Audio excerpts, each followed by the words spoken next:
Assemble your team. There is much to be done. Welcome back, ladies and gentlemen. This is another Gauntlet video brought to you by Midi Knight CCGs. And this time we're going to be looking at the Pantheon Wars.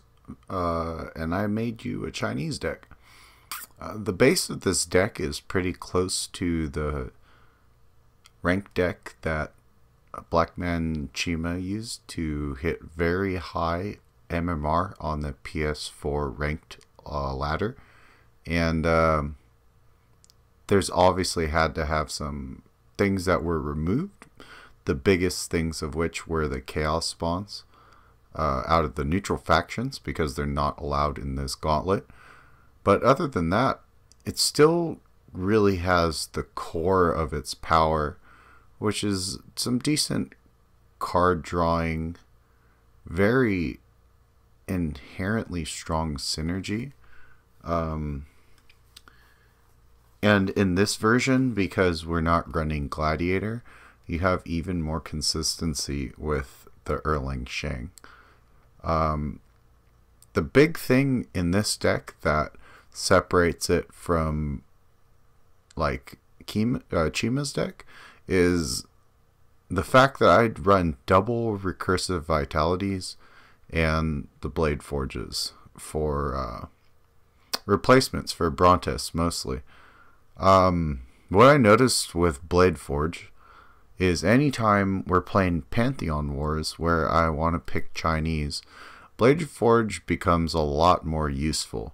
Mostly because, as I mentioned earlier, Chaos Spawn is not a valid pick for this gauntlet. And when you take Chaos Spawn off the board, and it's just between the factions they are in this Pantheon War, you don't really have to worry about silence plays being thrown around. I really don't see many people using the one-cost silence card out of Chinese for sure. Even though one of my opponents did end up using it on me, it was not the most optimal play at all. And he even was able to play it at a time where it was pretty significant, but it still was not enough to really affect the board state at all. The way I look at it is Huabua is my silence. And if Huabua doesn't deal with the issue, and it's not a Guan Yu that I'm staring down, I can Calamity the threat and deal with it in a following turn. Guan Yu, however, is the one thing that is gonna warrant being Dragon Kinged or Projectioned to instantly kill. You cannot leave him on the board, and Kuang is pretty close to that too. Those 2 5-drops are really going to be the thing that kind of push one side to victory, I'd say. Being able to get the +1 damage out of your Crescent Blades, or even your Erlang Shang Blades, which deal 1 more damage already for the same 1 mana, you're going to be looking at a great increase in your chance of winning if you're able to keep one of these 2 cards up. That's pretty much the base of it, because the silences are not really prevalent in this meta. And for that same reason, having a card like Blade Forge is really not a bad pick here. What we're going to be doing is trying to take the early game here. Hugh Yi is still the pick that you're going to be wanting to go with. On your 3, he can seal the deal by himself. And but other than that, you might be just Crescent Blading up for the first 3 turns. It's not uncommon to find yourself just trying to outvalue your opponent as they're dropping threat after threat. You might take a little damage at the beginning of the game, suffer a little summoning stone damage, But in the end, when you change all those Crescent Blades with Erlang Shang and then drop a Chang'e and just nuke everything on the board, or drop the Guan Yu or an Alquan and just wreck. And that's really what you're going to see in these games, is just trying to pick apart your opponent's threats and reuse Recursive Vitality as many times as you can here. As you can see, I'm really just picking at trying to fill in what last holes I have here. I don't feel right now that NuWa really fits. And I think I'm probably going to pull it again, as I said, for the second Recursive Vitality, just for consistency and because it just feels better, to be honest. I don't really like NuWa in this matchup here. All right, we got our first game here, which is J-Blades 99 playing as Ra, and we will be fielding our God/Spellwa hybrid deck here. Opening Sobek's not really that threatening. Again, with Ra, you just don't want to hit their Summoning Stone.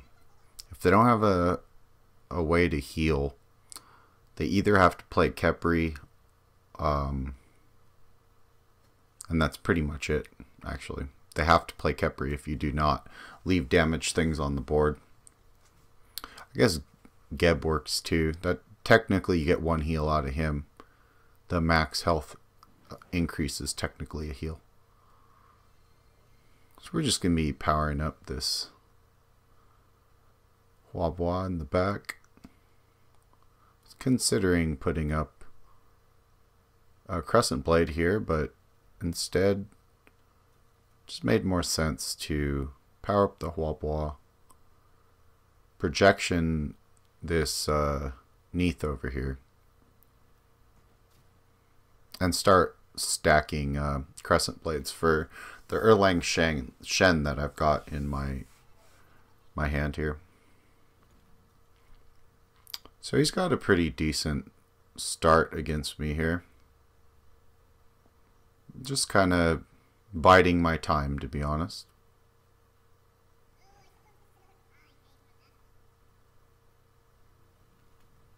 He doesn't really have a way to kill my Alquan here with this Geb. So we're just going to go for simply stunning and delaying and dealing with that guy next turn. He Scarab blesses the Sobek, but I'm able to top deck Huabua and immediately deal with him. Here's where it gets a little bit more tricky.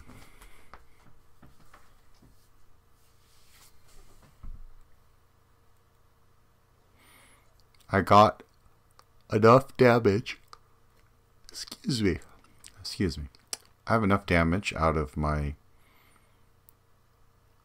Alquan because of the Recursive Vitalities, the +1 on the spell damage, that I'm able to take out this Geb down below. And it looks like he's not going to be dropping anything here after using his Book of Thoth. So I'm going to start laying down my Blade Forges at this point. Now he's got me at a card disadvantage. However, if he does not address the stuff on the board as is, I'm going to be able to snowball a crap load of these Crescent Blades, which I'm able to do. He's not going to be able to use any of his nukes to deal with this guy in the back here. Something to note as well, Blade Forge triggers before Erlang does. So you're going to gain your Crescent Blades off of Blade Forge, and then he'll turn them into 100 Spears, or whatever they're called. But now I'm sitting on 5 2 damage nukes here, Both of my Alquans are dead, but I just got too much nuke.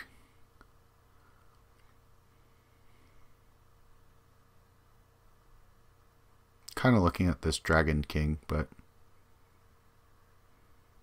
yeah, why not?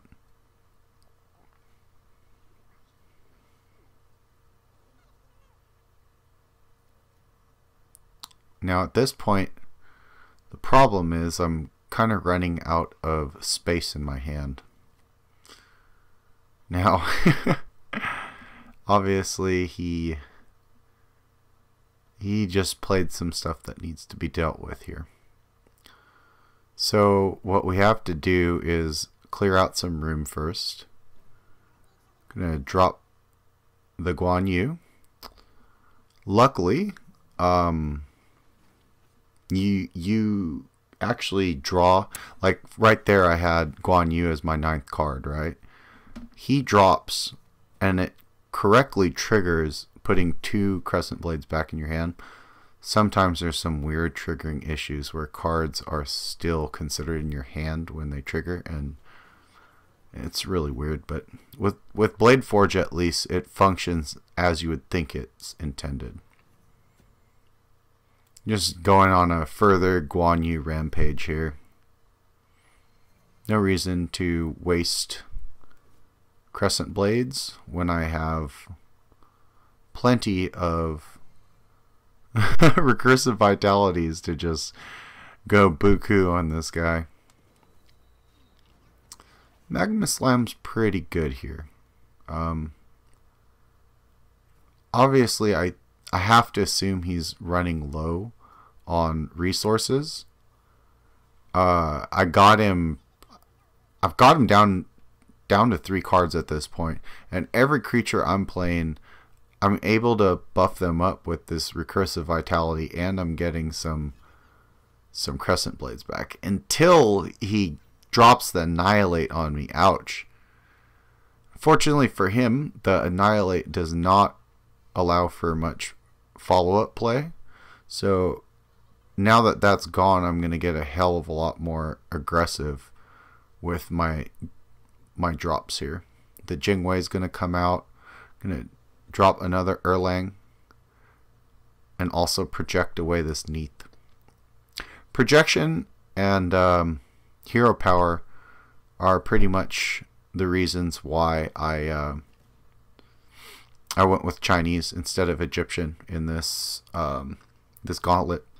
Unfortunately, as much as I like Egyptian way better in terms of like my playstyle, I think Chinese is probably the best choice for this Pantheon War. I would say you're at a pretty severe disadvantage as Egyptian against a well-built Chinese deck.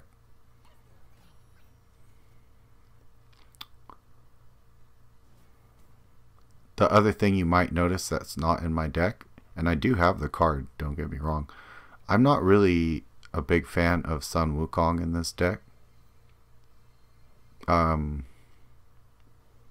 If you notice, almost everything has the ability to like nuke, and Wukong is a great beefy creature, but he seems like his best ability is the God, which one is it?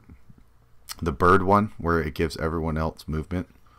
And I don't really have that many like creatures that can really benefit from that. Excuse me. So instead, really focused on having a really tight list here. Obviously, you can cut a Blade Forge if you want to play the Wukong instead. Makes, you know, it makes sense. It's not like a bad choice, don't get me wrong. I just really liked how the deck played as is. Alright, we got him down to 0 cards. I'm down to 0 cards in deck. He's down to 1 card in deck. I, however, have 5 cards in hand. 3 of those are Crescent Blades. But that's still, it still doesn't really matter, considering I have the very much dominant board position here. Oh man, I got a Phantom Grasp off of that Wind Elemental. That's pretty brutal. Definitely got that guy pretty good though. We both went down to 0 of 0 cards there. Every card played. Wow. What a game. Okay, we're going to be moving on to the next game here. And we have another Chinese versus Egyptian matchup. The opening best set is kind of annoying, but I don't really see it as super threatening. Hugh Yi is insanely better than Bastet or Circuit. He's another major reason why, again, I think Chinese is much better for this.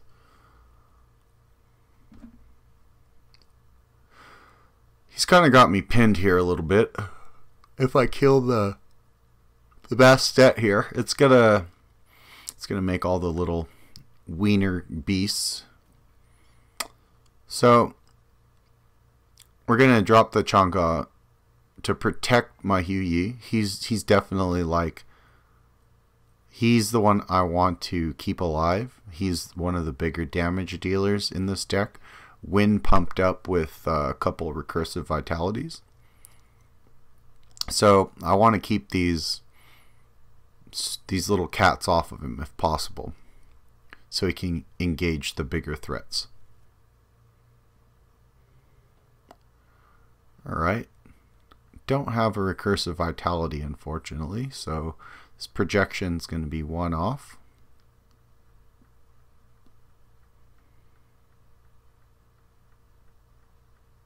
I'm going to have to make sure that I do this correctly.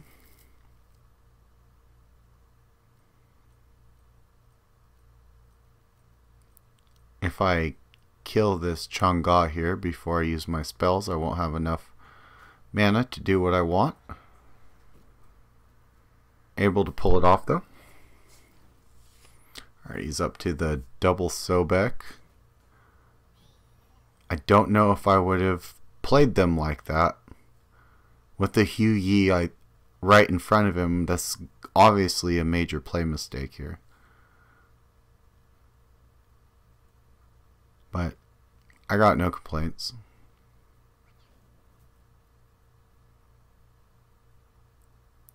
I dropped the Blade Forge first here just because I wanted to see if off this Beckoning Strike I would get a Crescent Blade.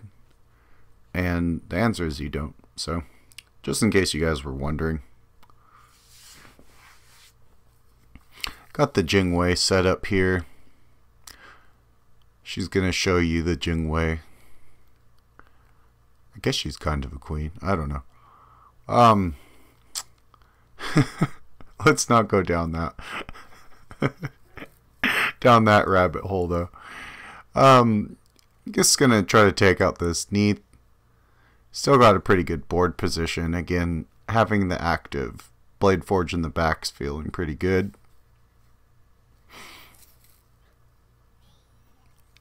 Now that I got a Recursive Vitality, he's going to have a problem keeping my Hugh Yi from blowing everything up too.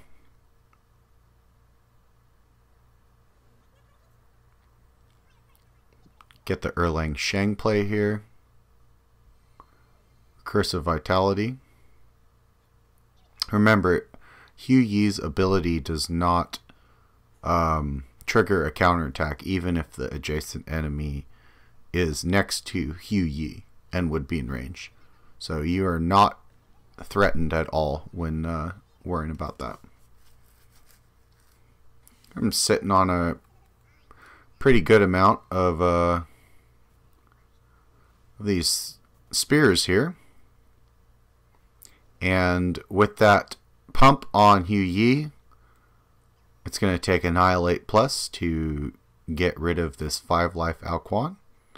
And Huabua bouncing back this Neath here should be enough tempo for me to seal the deal. Finishing with the Rushing Thunder. Looks like we're getting another Egyptian game.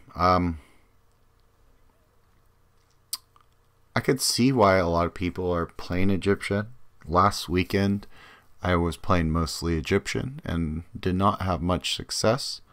On paper, it seemed like they had the, like, I don't know, better creatures overall. But when you look at the early game, which so many games are determined by who's able to take the board in the early game, Hugh Yi is really, he's the difference maker. Huabua counters a buffed Sobek, and your hero power is able to, even though you're only dealing 1 damage a turn and he can heal an entire column for 1, you would think that the heal should be able to... Excuse me. I'm really yawny tonight.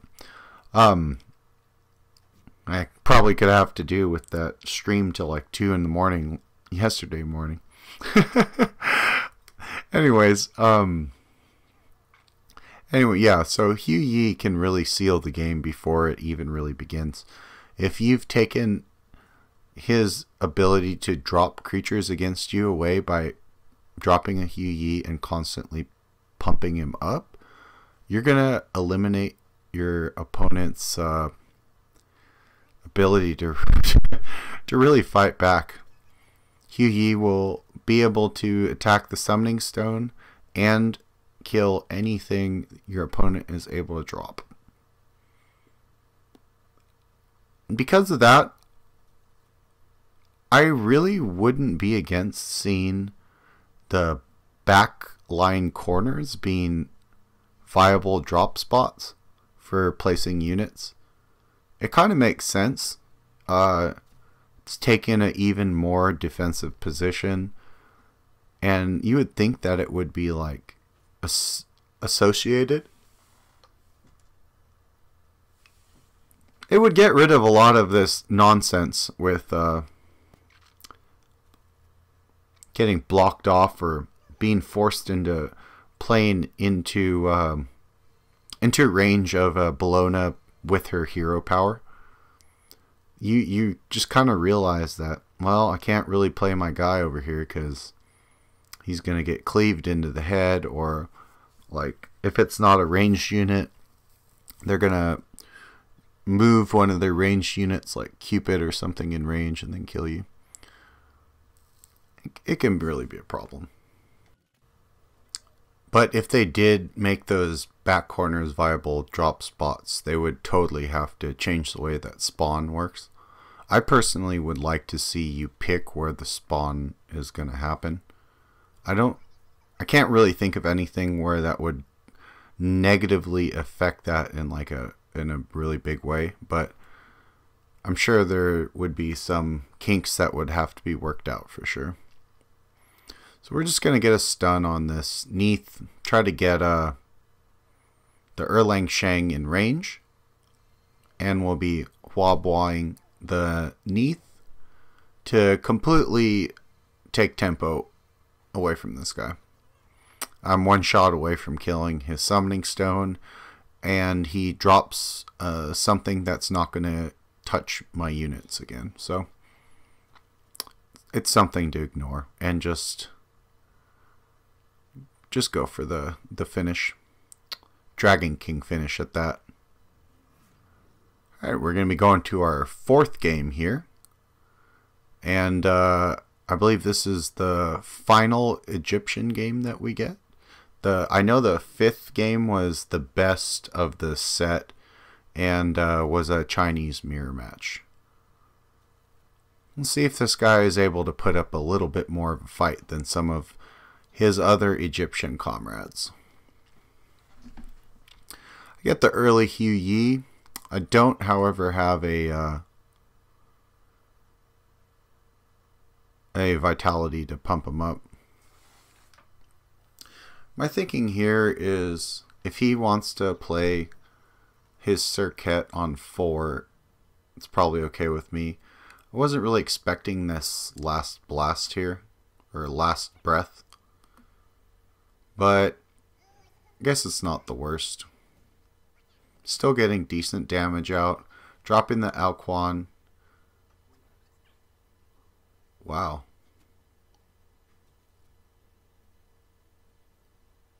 Oh, he played that recruiter card. I was like, what did he do? That was a pretty early Jingwei there. But Calamity, the column stun draw card, incredibly powerful. The fact that it replaces itself is incredible. I would still play the card if it just said pay 2, stun a square, and draw a card. And at the column, I think it's like super powerful. I really like Calamity. Going to be finishing off this Circuit here. And if you notice who got poisoned, it's the exact reason I dropped this Blade Forge in the back here. I didn't have any other creatures in hand. And I did not really want to lose my Guan here. So what I figured I could do is drop that Blade Forge, and I had a 1 in 3 of it being hit, and I did 2 of 3 of Guan not being hit. So this is pretty good odds the way I was looking at it.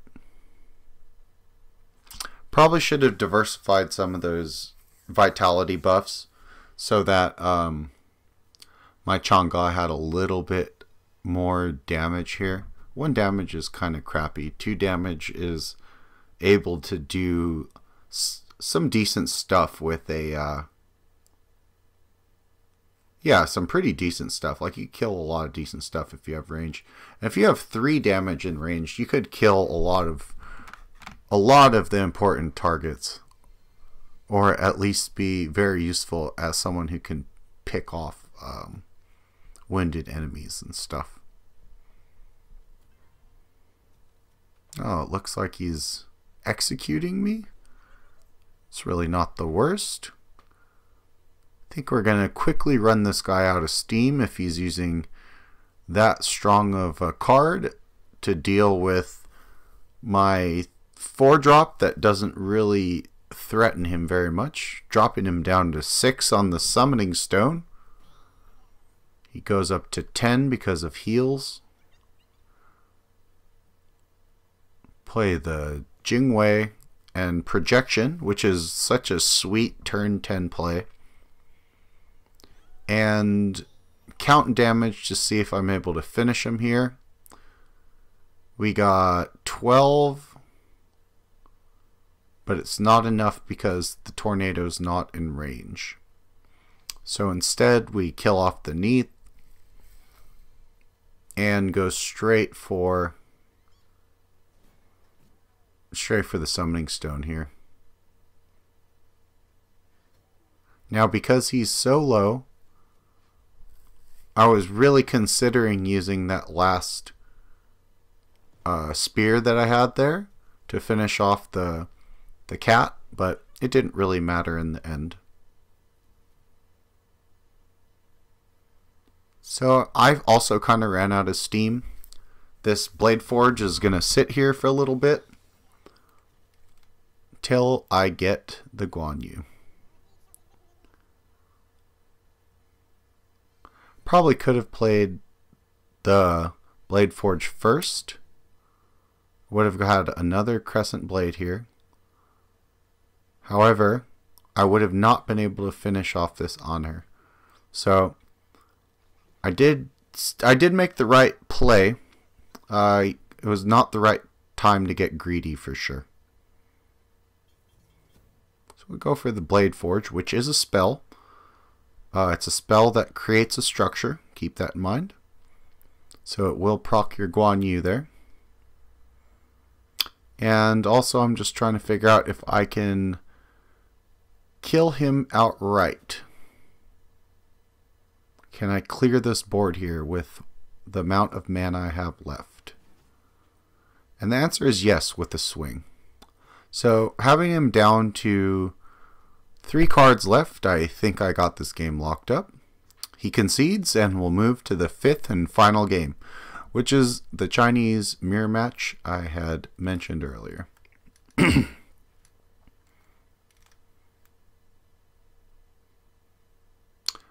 It looks like I'm going to be playing second. Coined out HotG is never a bad choice, but understand that he will have at least, no, he will have, yeah, I should say at least 2 Crescent Blades if for whatever reason they're playing Crescent Blade in their deck, which is a pretty terrible choice, but it's still possible. Considering between using the Crescent Blade, storing a hero power here, and picking up the HotG, this is really a hard choice because, again, you know that if he throws the full weight of all these Crescent Blades at your HotG, he's going to die in like a turn anyways, so there's no real point in coining him out a turn earlier. At least that's the way I thought it through. Here we're going to be probably seeing our HotG blown up, but sometimes the opponent will throw an audible. Here, however, he will be using the triple Crescent Blade, I'm sure. Or not. It looks to me like he's signaling an Erlang play, maybe? This should be interesting, yeah. So the Erlang play here is, it means I get 1 shot on his summoning stone here, but he also gets one more blade there. So that's not a bad play.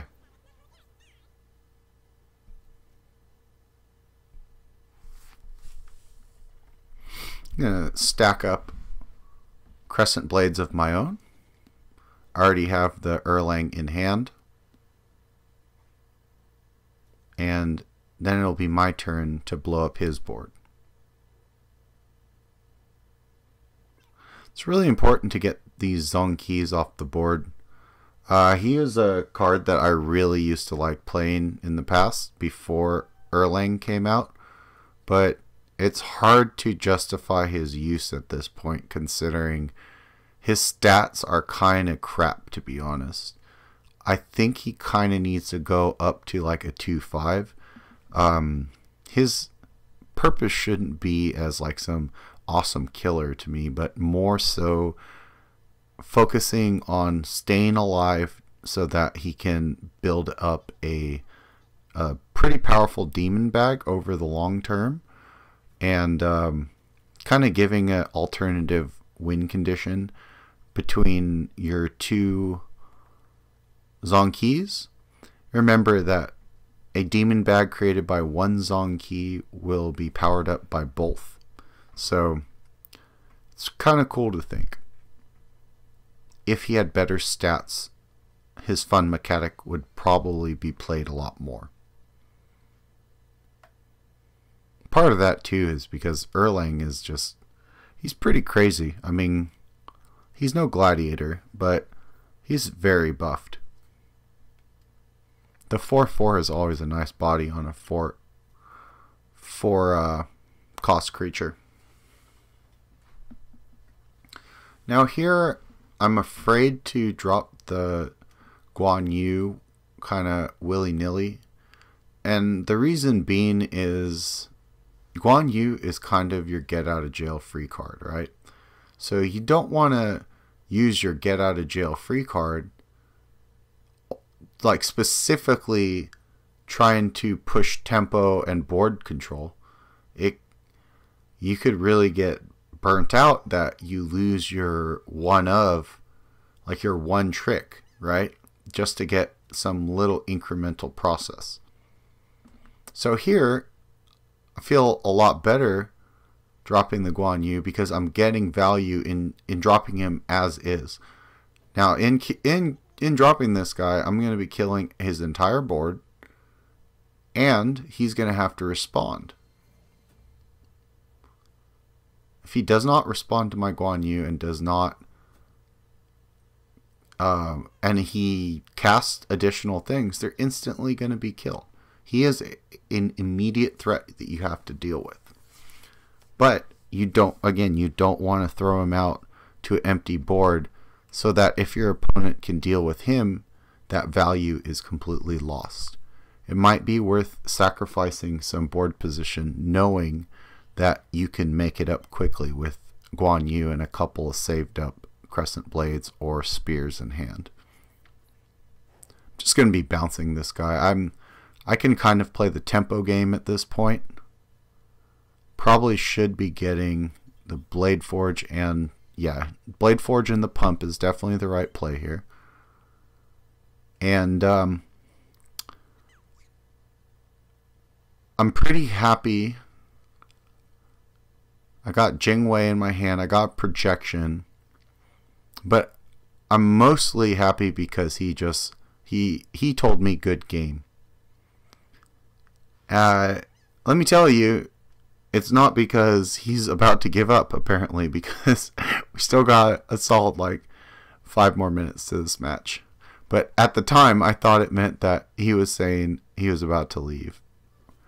I think what he was, however, indicating is that resolving this Blade Forge here was probably the last chance he had of winning the ground battle. Because every turn I'm getting free crescent blades from this thing. He's not going to be able to keep up. After, I'd say, 4 to 5 free crescent blades, I think I've won on value alone, honestly.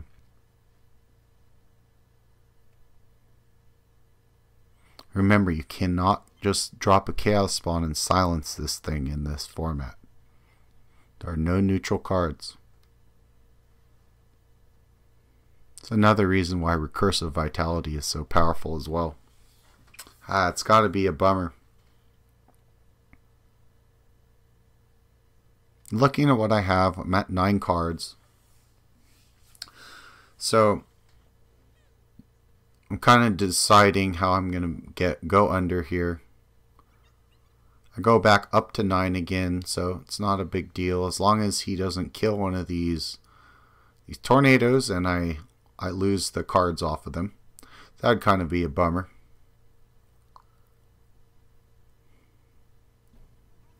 And of course, this is when he plays his Guan Yu play.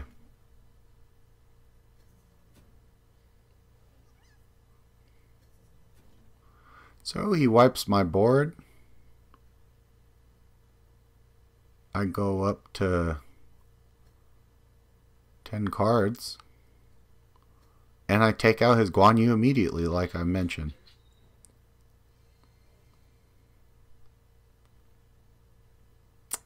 Cataclysm could be pretty useful. This shell one really isn't that great.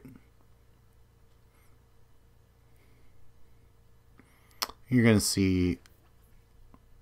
Oh man, the Huabua there is not too bad either.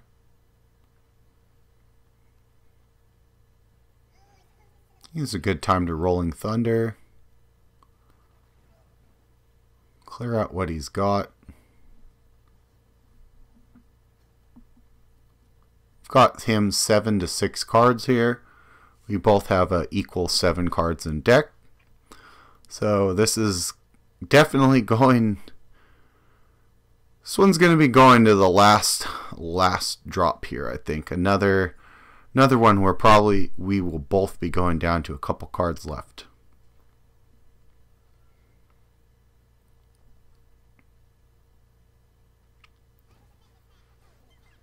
Alright. Got one more projection. I think using it on Hu Yi is not a bad idea here. Neza, also not a bad idea.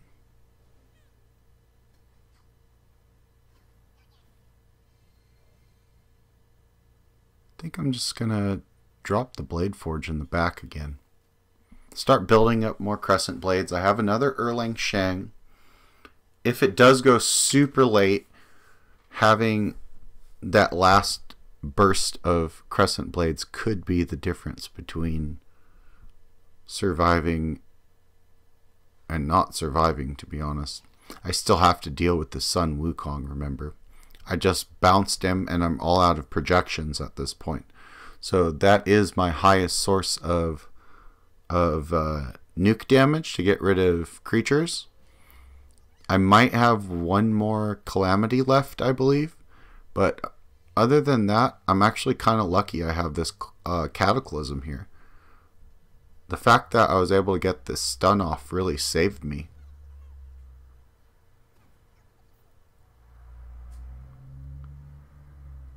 I realize here I probably should have Recursive Vitality'd one on the Guan before I had attacked, so I knocked him out in one shot. But after having him Dragon King there, that wasn't the worst choice. So he Beckoning Strikes and Crescent Blades my active Hugh Yi. Pick up some Crescent Blades, turn those over into spears, power up my Erlang Shane here, and the Cataclysm Fire actually ends up finishing off his spawned hyena back there. Xintian is pretty terrible when he doesn't have anything on the board to throw his axe to. And I still have my 6/4 resolved, and he's down to 3 mana this turn. This is definitely a key moment here. Got my Dragon King of my own. Thinking of using this Protect here, completely ignoring the damage that would be put on my Erlang here, but instead I'm just going to be going for the swing. I don't think that he has a response. So I think that will be the end of this Gauntlet run with a nice 5-0 and the cutesy Batstet icon. And I actually don't have that one. Just to throw out there, we're going to be giving away a 15 card pack on the Friend of the Gods podcast tomorrow, which is a Hand of the Gods podcast focused on strategy, community, and tournaments. You do not have to be online to win. All you have to do is be a current follower at the time of the drawing. The Friends of the Gods podcast will be running at around 11 a.m. PST, where I'll be interviewing Death Saint about the Greek cards, the neutral cards in relation to drafting Greek, and building Greek ranked decks.